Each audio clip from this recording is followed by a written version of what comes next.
Dieu qui voit tout, Dieu dans son omnipotence, omniscience, omniprésence, eh bien, il est partout, il est en tout, il voit tout. C'est lui qui crée la science. Il a le contrôle sur la science. Que ce Dieu nous bénisse, que ce Dieu nous protège, que ce Dieu nous pardonne. Je vous salue dans le précieux nom de ce Dieu.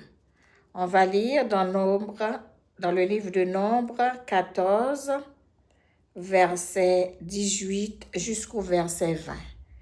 On va lire 2 versets qui parlent de la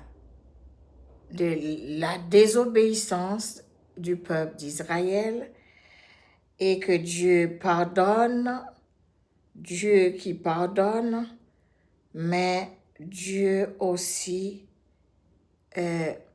punit les iniquités de génération en génération.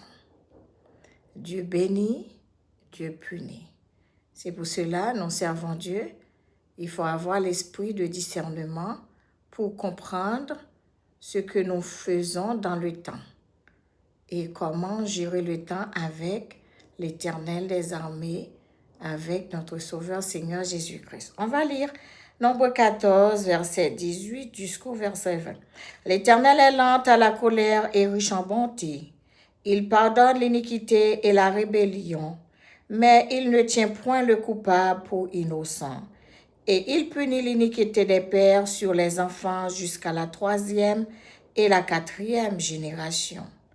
Pardonne l'iniquité de ce peuple selon la grandeur de ta miséricorde, comme tu as pardonné à ce peuple depuis l'Égypte jusqu'ici. Et l'Éternel dit, je pardonne comme tu l'as demandé. Amen.